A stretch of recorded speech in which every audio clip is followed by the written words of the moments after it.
morning. Welcome again to Morning Devotions. Thank you again for our time together. I want to talk about inheritance for just a minute. We've said that in your land of Goshen, your temporary place of provision and abundance, there's no inheritance, but in your promised land, in the destiny that God has for you and your family, there's inheritance for your children's children. That's the big difference between Goshen and the promised land.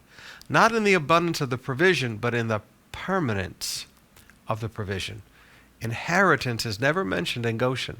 Inheritance only begins to be a part of their vocabulary when we start talking about the promised land. Now think about with inheritance for me for just a moment. Acts 20, verse 21. An inheritance obtained early in life is not a blessing in the end.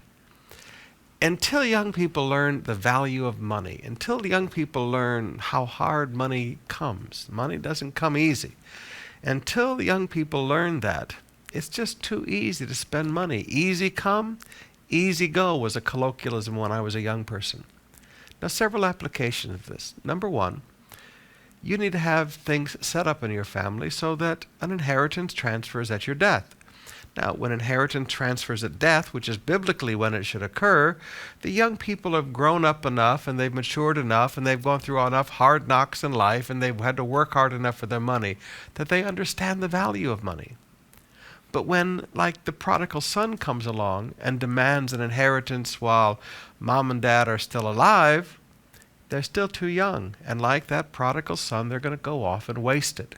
And rather than be a blessing, it's going to be a destruction to that young person's life as well as to the family. I want to challenge you today.